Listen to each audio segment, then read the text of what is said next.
আলিপুরদুয়ারের পূর্ব কাঁঠালবাড়ি গ্রাম পঞ্চায়েতের অফিসে ঢিলছোড়া দূরত্বেই রয়েছে গিরিয়া সেতু।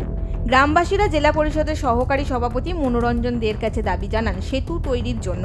ভাঙা সেতুর উপর নির্ভরশীল গোটা গ্রামবাসী ও পথচলতি সাধারণ মানুষ। নদীর উপর মাঝখানে পিলার বসে গিয়েছে, গোটা সেতু ভাঁজ হয়ে গিয়েছে, যে কোনো সময় ভেঙে পড়ার আশঙ্কা রয়েছে বলে দাবি গ্রামবাসীদের। আমাদের পুটিমারি মোড় থেকে যে পুটিমারি পর্যন্ত যে রাস্তাটা আছে তার মাঝখানে যে একটা কালভার্ট, ওই কালভার্টটা বহুদিন যাবৎ মানে খারাপ হয়ে আছে। তো এই স্কুলে স্কুল যাওয়া আসা ছাত্রগুলো খুবই অসুবিধা হয়। ভাঁজ হয়েছে সেতুর পিলার, ফলে সেতুর পাকা রাস্তাটি বিপজ্জনকভাবে রয়েছে, যে কোনো সময় সেটি ভেঙে পড়তে পারে। পূর্ব কাঁঠালবাড়ি গ্রাম পঞ্চায়েতের পক্ষ থেকে দুর্বল সেতু নামে ঘোষণাও করা হয়েছে, কিন্তু সংস্কারের কোনো তৎপরতা নেই, ফলে জীবন হাতে নিয়ে চলাচল করতে হচ্ছে গ্রামবাসীদের। এটা মাঝখানটা এতটাই ডাউন হয়ে গেছে, দীর্ঘদিন থেকে অ্যাক্সিডেন্টের হার দিন দিন বেড়ে চলেছে। এই গত কয়েকদিন আগে একটা টোটো অ্যাক্সিডেন্ট হয়েছিল, সেই টোটোর ড্রাইভারের গলা অবধি টিন দিয়ে কাটা গিয়েছিল।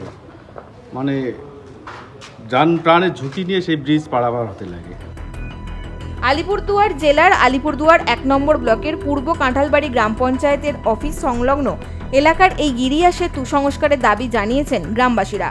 সেতুর ভগ্ন অবস্থা থাকা সত্ত্বেও কোচবিহার জেলার বিভিন্ন এলাকা থেকে কৃষকেরা ফসল নিয়ে ফালাকাটা কৃষক বাজারে আসেন এই সেতুকে ব্যবহার করে, ফলে মাঝে মধ্যেই দুর্ঘটনা ঘটে বলেও দাবি স্থানীয়দের।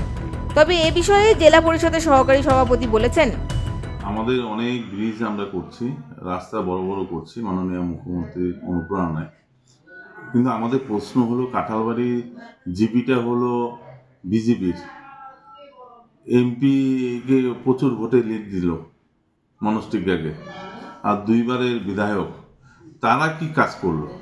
তারা সিলিন্ডার করুক না, আমরা করে দিচ্ছি। এখন দেখার বিষয় বর্ষার আসার আগে প্রশাসন এই সেতু কত দ্রুত সংস্কার করে সাধারণ মানুষের যাতায়াতের উপযোগী করে তোলে। আলিপুরদুয়ার থেকে Sumit Karji report, express news.